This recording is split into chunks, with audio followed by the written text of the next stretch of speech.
Good evening. My name is Sean. Thank you for being here. Just want to share, not really a question, but a series of thoughts that I typed in my phone as you were speaking. I want to honestly say I'm a very confused person. Although I have been practicing or attending retreats and membership programs, but I honestly want to say that I realize I don't know a lot. So when Ajahn is talking about liberation, I was just thinking liberation from what is the meaning, what is the flavor of liberation? And I was reflecting upon myself and my life, and I realized, is it important to stick to beliefs, or is it important to know what is more important? I realized my beliefs are all an accumulation of knowledge, of my memories, and based on authority, or is it based on scriptures, or is it based on whatever's an older Ajahn? Or is it hearsay, or is it I follow the crowd, or my community, or my Buddhist community, or do I investigate and know myself? What if I get Alzheimer's one day and I lose all this memory, but I still have that wisdom? This is more important. I also ask myself, I seem to have this preoccupation about being good. And I also hear that among my friends and families and in my community. Being a good son, being a good Buddhist, a good person, going after a good rebirth. Is this what's important for us? Being good, doing good, acting good? And I think maybe that's enough, and I'll just answer as we have a short time. Yeah, I just pick up on this word "good" for a while because it's again one of these surprisingly difficult words to define, isn't it? What does it mean to be good? And if you're a so I've been using bank robbery as an example a number of occasions today. If you were a bank robber, and you'd probably try and be a good bank robber, wouldn't you? So your idea of good would probably not be the same as the view of all the people who had money in the bank. So, what does it mean? Say, well, all religions tell us to be good. What is that a meaningful statement? What does that really tell us? In short, I would say that we can only have a clear idea of what good means when we have decided what is best. Okay, and then the good is that which inclines towards the best. Okay, so the best or the highest or the goal. So in Buddha Dhamma, then the highest goal is nibbana, or liberation from suffering and all defilement. So we can say as Buddhists, goodness are any actions of body, speech and mind which lead to a reduction of greed, hatred and delusion, and a growth in wisdom, compassion and purity. So this is our criteria. So if you have other philosophies and other religions with a different ultimate goal, then their good maybe will have some overlap with Buddhist good, but if their ultimate goal is not nibbana, it will not be the same thing. We can all call it good, but their goodness and our goodness is not necessarily the same thing because it's not related to the same goal. So on a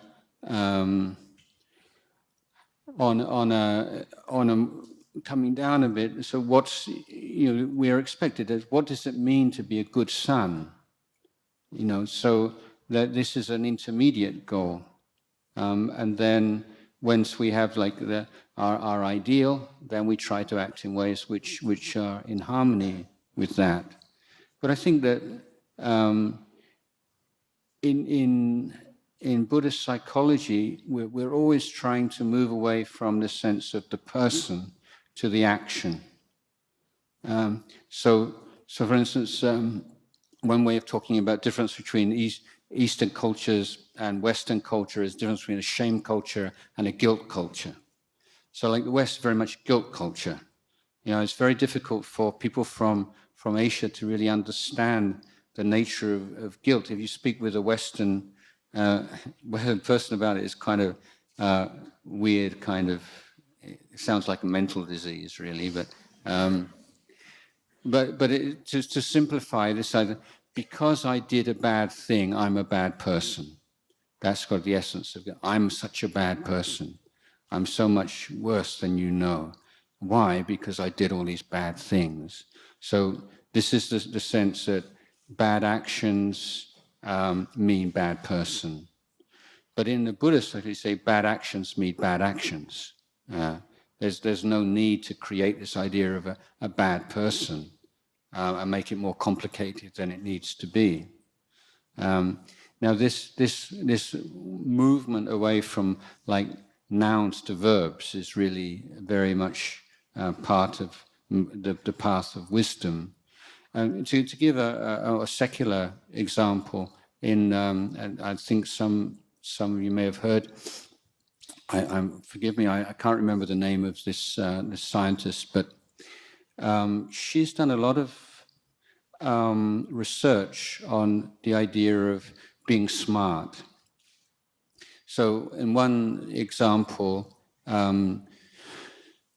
number of students from Harvard, I believe, were given a psychological questionnaire about how they perceive themselves, and smuggled into it is just one question they really want to ask: do you consider yourself smart? Okay. And then they had all of these students go into another room where they were given a sort of IQ test, but it was made very easy for them to cheat. And so there were hidden cameras.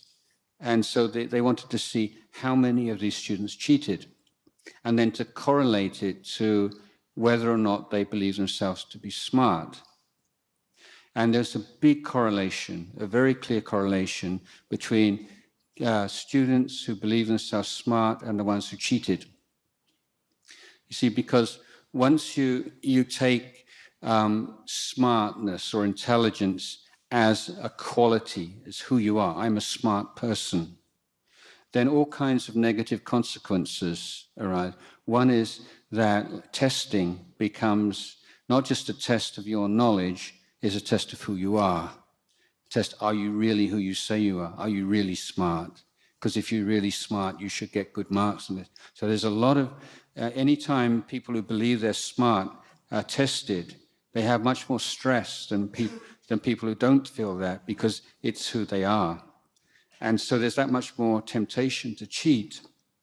They also find it very hard, much harder to recover afterwards if they don't do well in tests.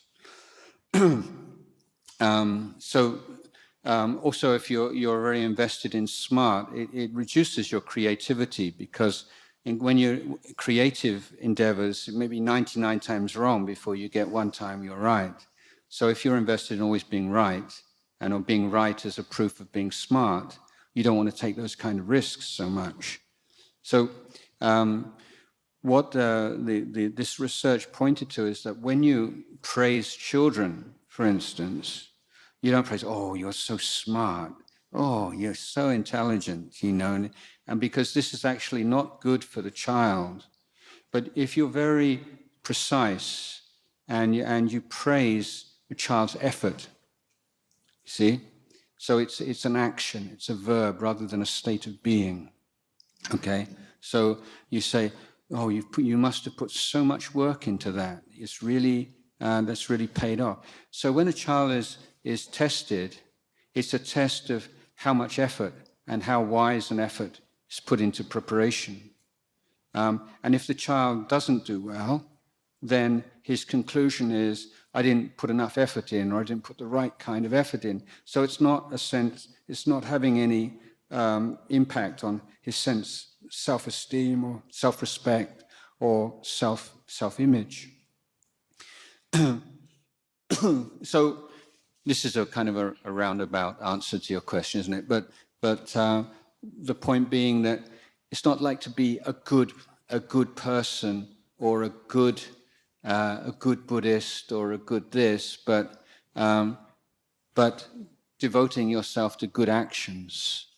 And what kinds of actions, what kind of speech should be cultivated by one who wants to honor their parents in the best possible way, and to cultivate those actions. And always seeing it in terms of actions of body, speech, and mind, rather than a sense of who I am as a person, because then you're on very, very shaky. It might seem you're on solid ground, but in fact it's quicksand. It's not the wisest way to go. Okay, I could. This is a favorite topic of mine, so let me answer somebody else's question.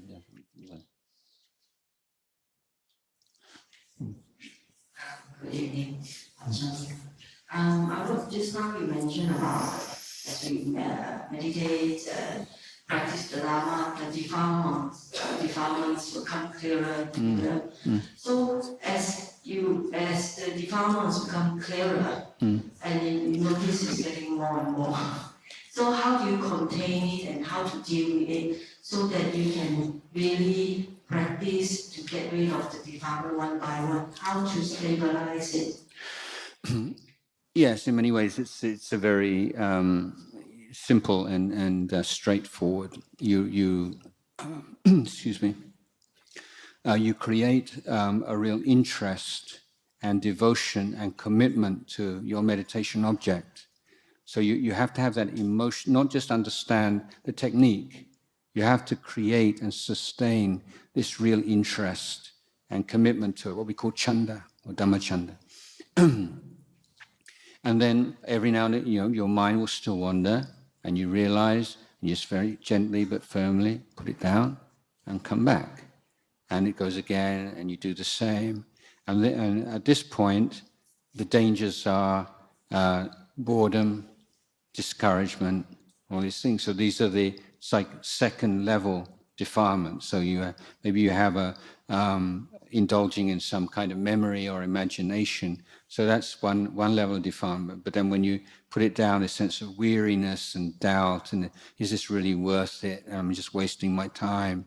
This is the fifth hindrance, or the sense of I'm bored doing this, or it's just too hard, and just that sense of aversion. This is a second hindrance. So you're getting two levels of hindrance arising.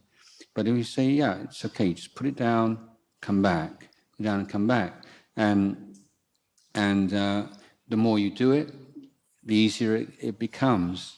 But in any skill, you have to go through that first period. You're going to play the piano. You have to learn all the notes. And it's really it's not fun at all. But you stay with it because you want to be able to play a Beethoven sonata or something. So you have that in your mind. You see, this is how you encourage yourself. You say, yeah, it's tough right now, but it's worth it. And this is how you encourage yourself in meditation. Yeah, it's tough right now, but everyone all the great teachers say, same thing. They're not lying. They say, if you stay with it, you'll get better and better. And then the gaps between the distraction will start to become longer than the distraction. Also, by letting go of the defilements, every time you're reminding yourself, this is not who you really are, because if it was, you wouldn't be able to let go of it. It's something that comes into the mind. It's something exterior that comes into the mind. So you're becoming sharper and sharper, and the mind becoming more and more stable. But you just have to be very patient to begin with. And this is like, it's a marathon, not a sprint. It's take a long time. But it's really worth it. I've never met anybody who's even given years to doing this and then having some success and say, wow, what a disappointment.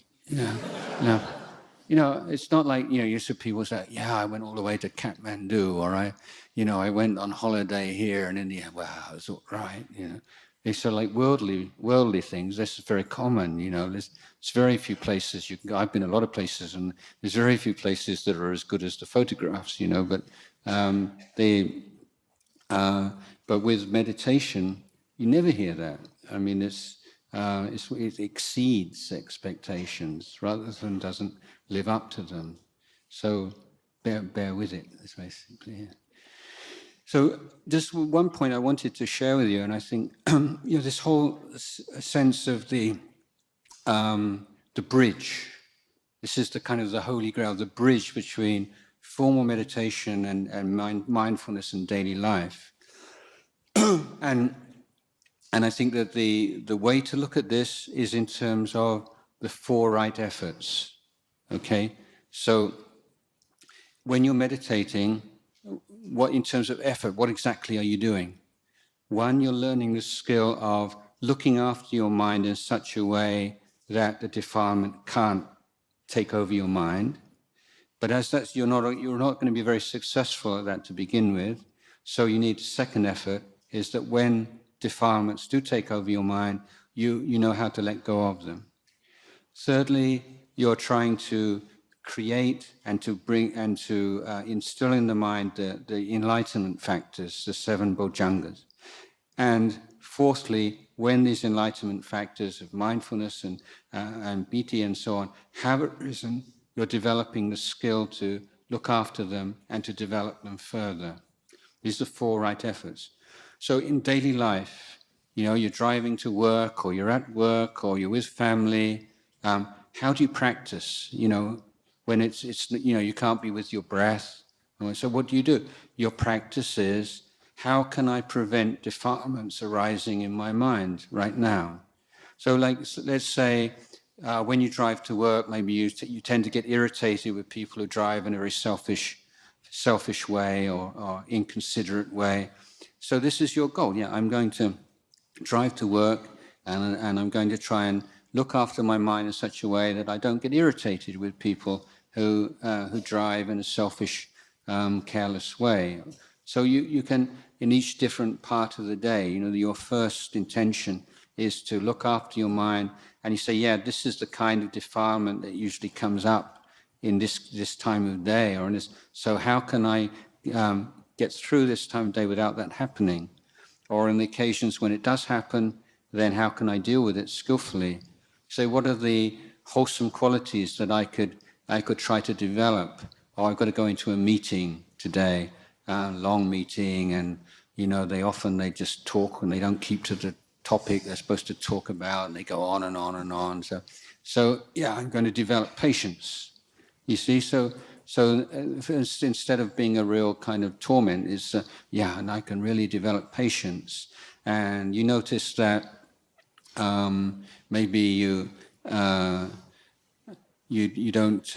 find it very difficult to listen with respect to some people, so you're developing that non-judgmental listening, developing ability to speak at the right time and place, and to speak well in a way that will communicate with people. So you see, I can develop the right speech, communication skills, patience, contentment, mindfulness. So I think that once you look in practice, not in terms of, I haven't had any time to sit and meditate today, I've been so busy. When you see both the formal meditation and the daily meditation in terms of these four right efforts, you can find there's always one of those four efforts that you can be working on wherever you are, whatever you're doing, whoever you're with. You can always put forth right effort. So if you think, it's no time to meditate today, don't look at it like that. Yeah. Yes.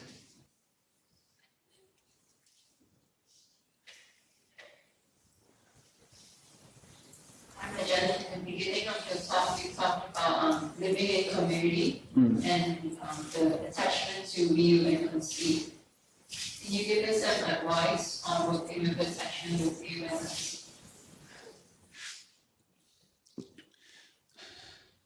Yeah, well, some people are just so, sure of themselves, that then they need to, they have there's a mantra for them. So you have to, if you're someone who's tend to be overly confident, then you have to be reciting in your mind, maybe I'm wrong, maybe I'm wrong, maybe I'm wrong.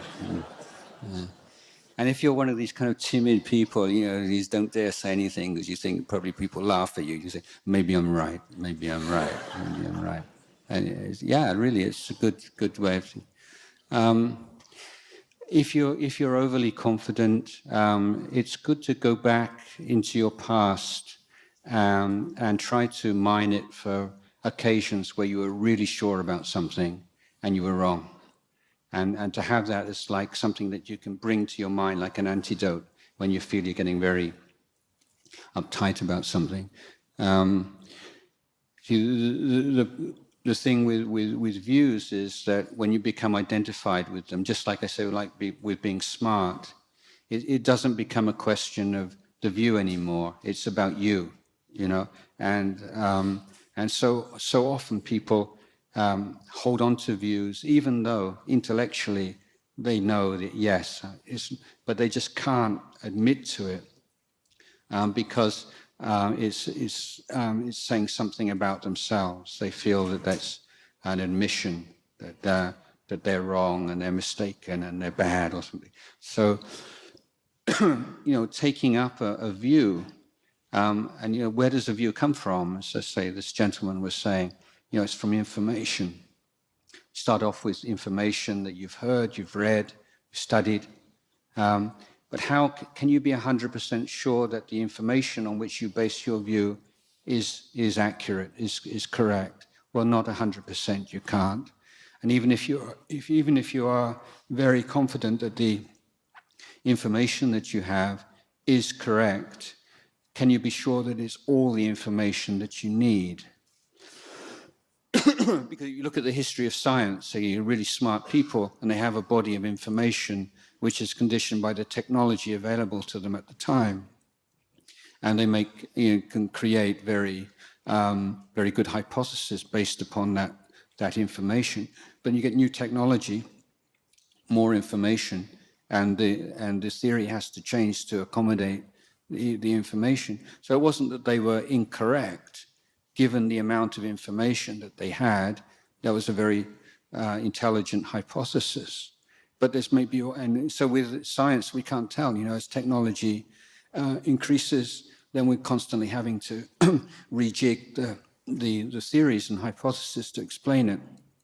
So and our own blind spots and our own defilements that come into, so observing this and seeing, it's, I stand by this. This is my view right now, but, I could be wrong. I'm willing to stand up and explain why I think I'm right. I'm not going to just let anybody push me over. But at the same time, there has to be that little bit of humility and say, maybe I'm wrong. And having that kind of flexibility and that, again, it's that sense of, as a Buddhist, as being a learner, of being someone who's studying and learning about life and learning about being alive, and taking joy in that learning and growth rather than taking fixed positions and protecting them and sort of creating a stone wall around yourself. Excuse me. Yes. How to apply that to Buddhism? So how can you apply that Buddhism in the sense, how can you avoid arrogance when, for example, you listen to somebody believing in another religion, you feel very, in Buddhism, and then you hear somebody else believing in another religion. Of course, you try to respect the person, but in inside, you think, I think I'm right. Yeah. I mean, in a way you have answered to the question before, but sometimes it's difficult when you believe it so much in something, it's easy. The wisdom, and then you see something else, and maybe that's a little bit superficial. Yeah. Sometimes a little bit difficult. Yeah, again, it's not, excuse me, that kind of judgment is fine. That when you are, as Buddhists, obviously we we're more convinced that the Buddhists got it right rather than some other religious leaders. But the point is, here we're talking about that identification with it, and when people find it absolutely intolerable that people still hold on to these views, even though it's so obvious that they're wrong. Why can't they see? Why can't? And this that all the negative emotions that arise, but.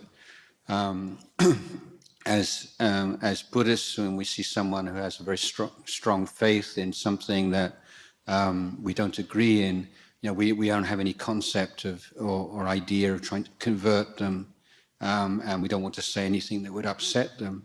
And it's like a Buddhist monk, for instance. I'm not allowed to teach somebody who doesn't ask to be taught. I can't just go up and knock on your door and give you the good news about Buddhism or. I literally I can't teach you unless you really want to be taught. This is one of the reasons why I have this kind of uniform, so this is someone who knows something about it. You can ask me. But I found in talking with people with other religions, whether it's Christianity or Islam, that it's difficult. But you're saying, for instance, are you like the best possible Christian that you could be? Well, of course, somebody would say no, of course not. So I said, what exactly is it, do you think, that prevents you from being the kind of Christian or the kind of Muslim that you think you would like to be or you should be? And then people will say, well, I got a bad temper, or I get very greedy sometimes, and I'm very... And then you see, now you're into the real world of defilements and working with defilements. And you say, well, this Buddhism's got some really good teachings for dealing with that, so it's not like a sneaky way to convert someone to Buddhism. No, but it's helping someone to be a better Muslim or a better Christian. And I think that that's something that as Buddhists we can offer people, because Buddhism has the tools. This is my frustration in growing up in England or something, that it seemed to me the religious teachings are telling you should be like this. And you say, okay, I turn the other cheek and all these kind of things. That's good, I like that, but I can't do it. So what do I do now? And there's nothing there, and there's no practical link between where you are now and where the religion is telling you should be. And this seemed to me a major cause of this like guilt culture, that people, you're not able to live up to the standards that you're encouraged to uphold. And I think that, as they say, this is the strong point of Buddhism, that you have to be a Buddhist to, look at your mind and or even to your breath. It's not, we don't have a trademark on the inhalation and the exhalation. Anybody could do that. So I like the idea of Buddhists as having skills and tools that if members of other religions are interested, that we can share with them without threatening their beliefs at all. Yeah.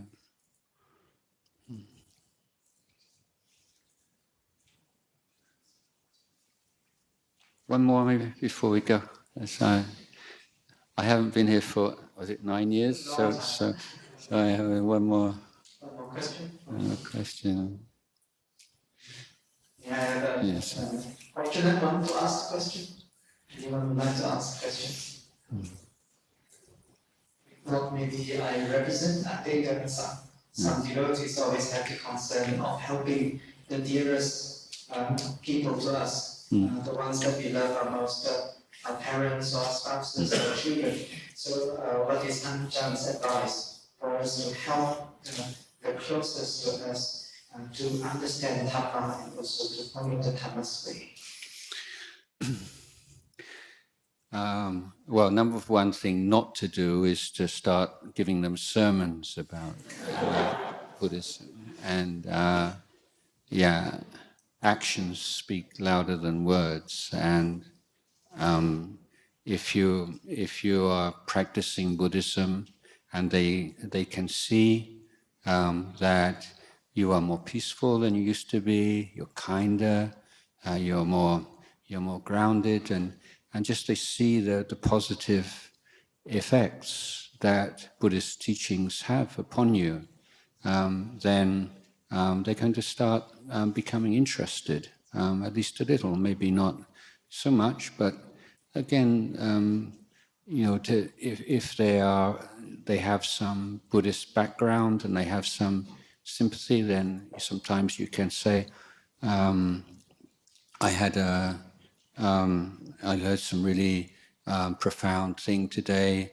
The teacher said, sometimes when I hear these things, I feel like I like to share them with you. Would you like to hear these things sometimes or not? And so you're always giving them the choice. It's not like you're pushing something onto them. You're saying, look, this is such an important part of my life, and I because I love you, I want to share it with you, but I don't want to impose this upon you. But if you do have some interest, I'd be happy to tell you some of these things.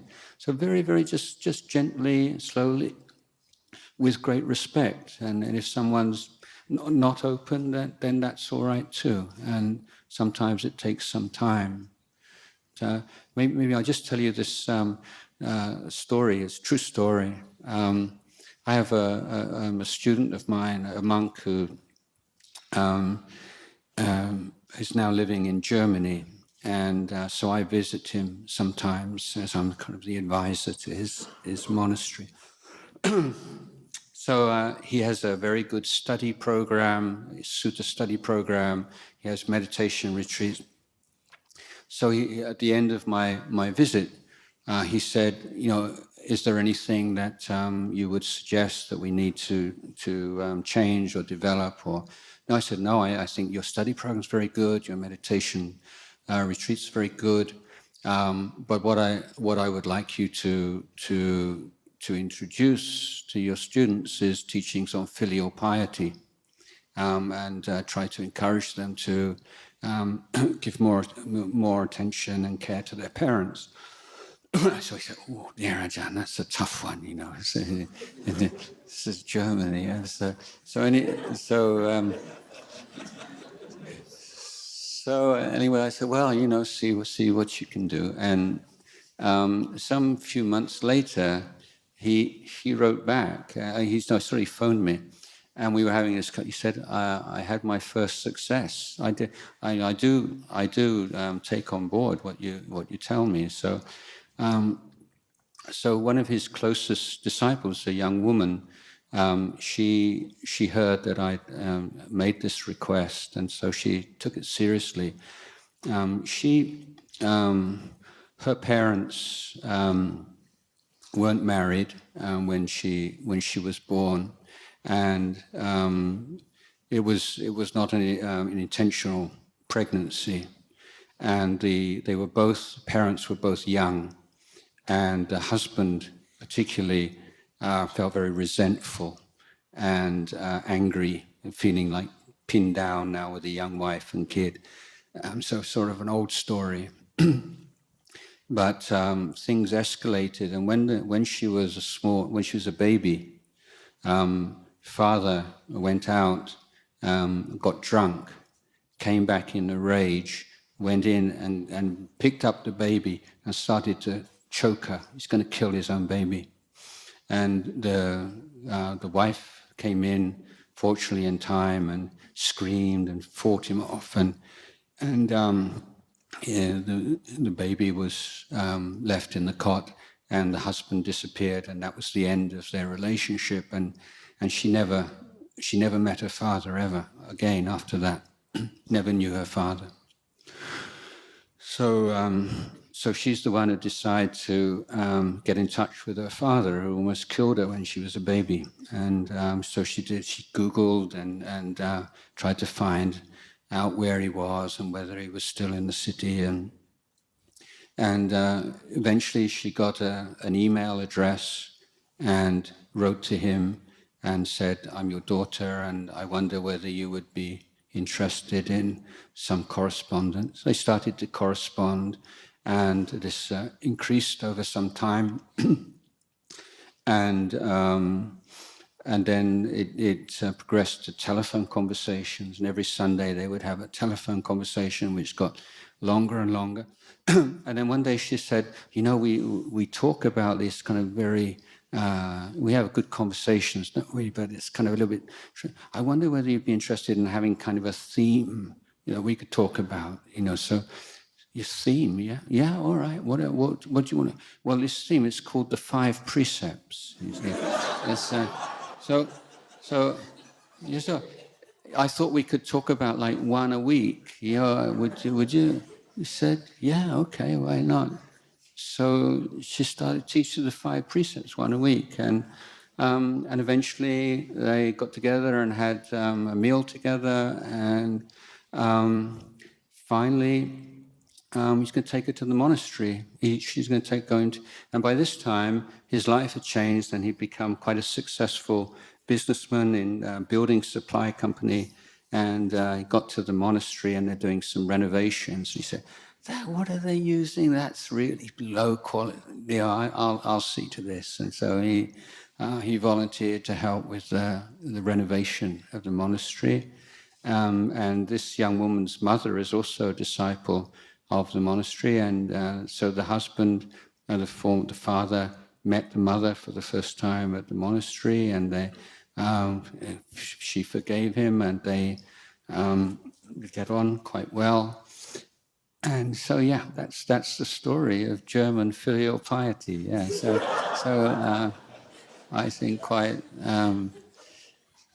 So yeah, that's when you think if you have a difficult parent, then you think, well, this German lady, she took this on with a father who tried to kill her when she was a few months old, and then abandoned her for the rest of her life. And now they're very close, and it's a beautiful story, I think. Thank you,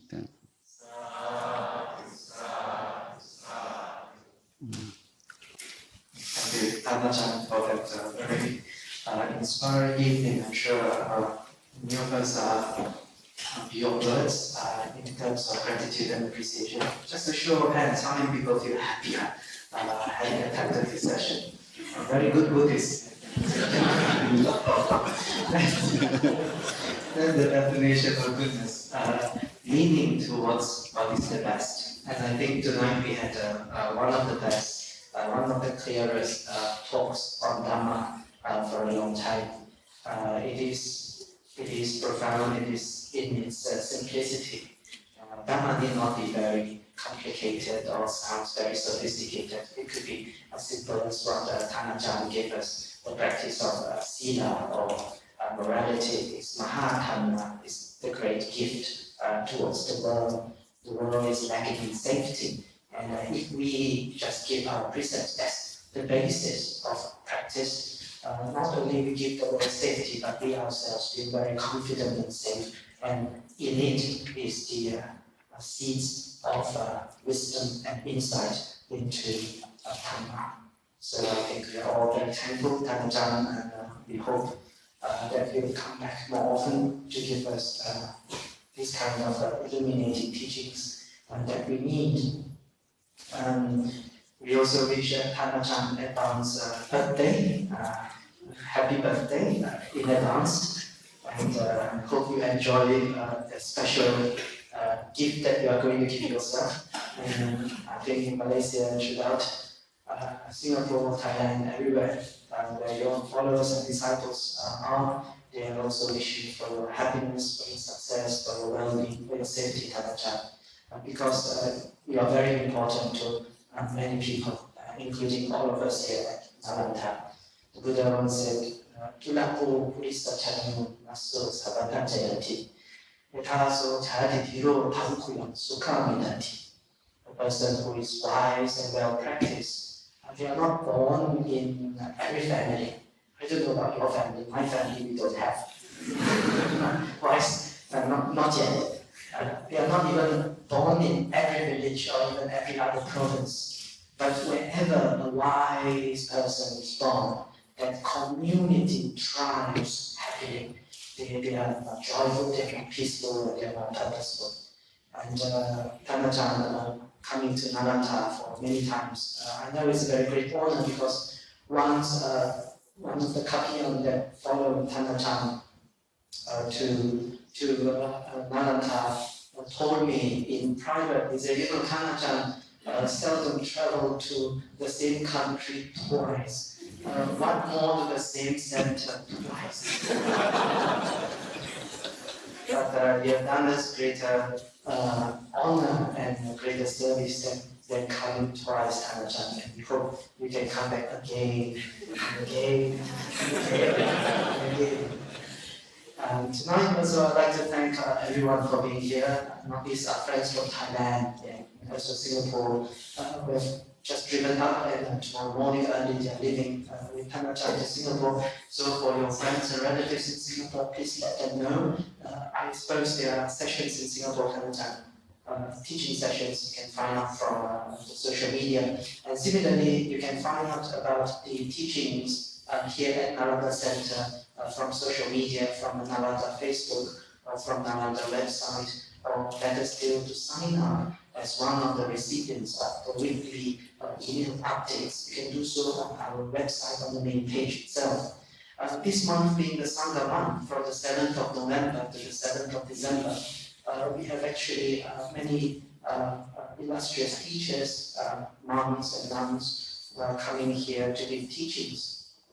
And next week is the middle of the month, where we are going to celebrate Sangha Day on the 12th of November in Nalanda Center here, and 19th of November here at Nalanda Center, where we will have a great opportunity to offer requisites, to offer food, to offer robes to venerable Sangha members. And to finish the program for the Sangha month, we will have Venerable Thupten Chutun.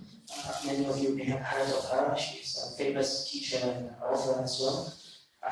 She'll be staying here. She has been invited to Malaysia by some Buddhist groups, and they have chosen to place her at Nalanda Center. Maybe our food here is better, the crowd here is more appreciative of Dhamma, and you can see so many people genuinely interested to learn. So Venerable Thupten Children is going to give 3 consecutive nights of talks. So do find out more from the social media platform or from our website. And tonight I'd like to thank everyone for being here, not least our senior Nalandian Acharya Vijaya is here with Auntie Amita. Thank you for coming, Acharya.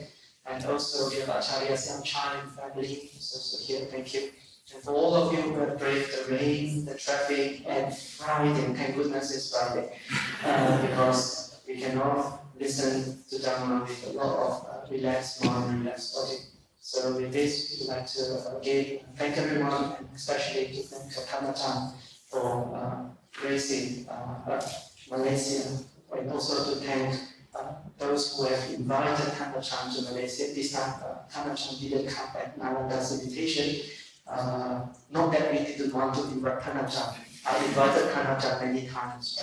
He has been working on a project, very important project, to collect the live biography, the works, more importantly, the teachings of Ajahn Jayasaro, the teachings of Dhamma, especially through the forest tradition. And the book is finally out, and we are very happy to also get permission from Kanachan to reprint those books in Malaysia. So last Vesak, we reprinted Kanachan's excellent book on Theravada Buddhism. It's called Without and Within. We still have copies available, please ask for them. And this year we dedicated the printing, usually we do from May to July. This year we printed Ajahn Buddhadasa's booklets, reprinted all of them in the process of doing more.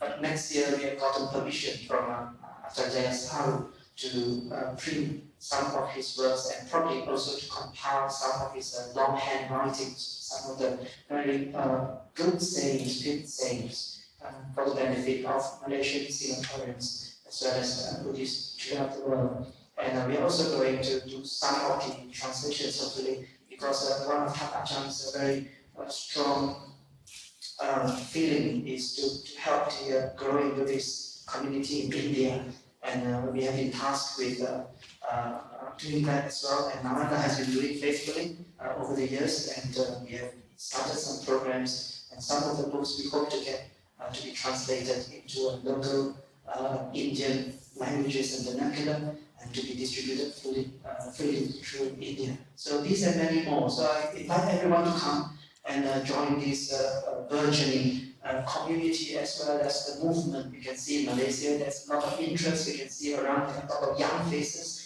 If you admit yourself as young, there is a growing need, and there is a growing feel and interest towards this Dhamma. So we hope Ajahn and also other monks from the forest tradition can grace our shores in Malaysia more often and give us something that we can lean towards, something that is good, that leads towards the best. So please join me in rejoicing in this very rare gathering, very auspicious night, by saying resoundingly Sadhu.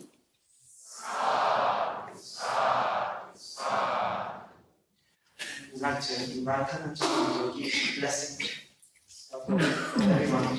Also to Auntie Tan, the family is here, who passed away 2 weeks ago. I've got no voice left. So we also keep in mind Auntie Tan in our prayers. So maybe we commit Tan Ajahn for the blessing. So I don't know if I've got enough voice left for the blessing. I'm going to try.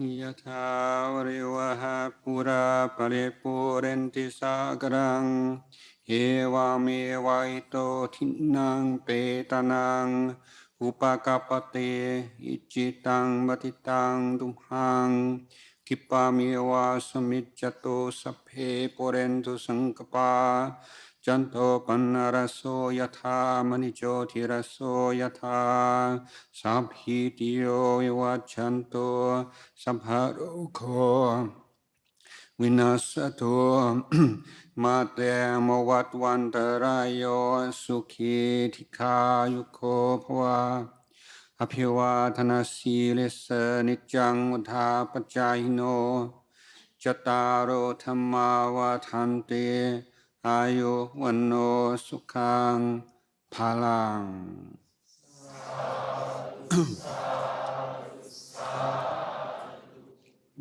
Brothers and sisters, let us pay respects to Ajahn and also to the teachers, to the Dhamma and Sangha.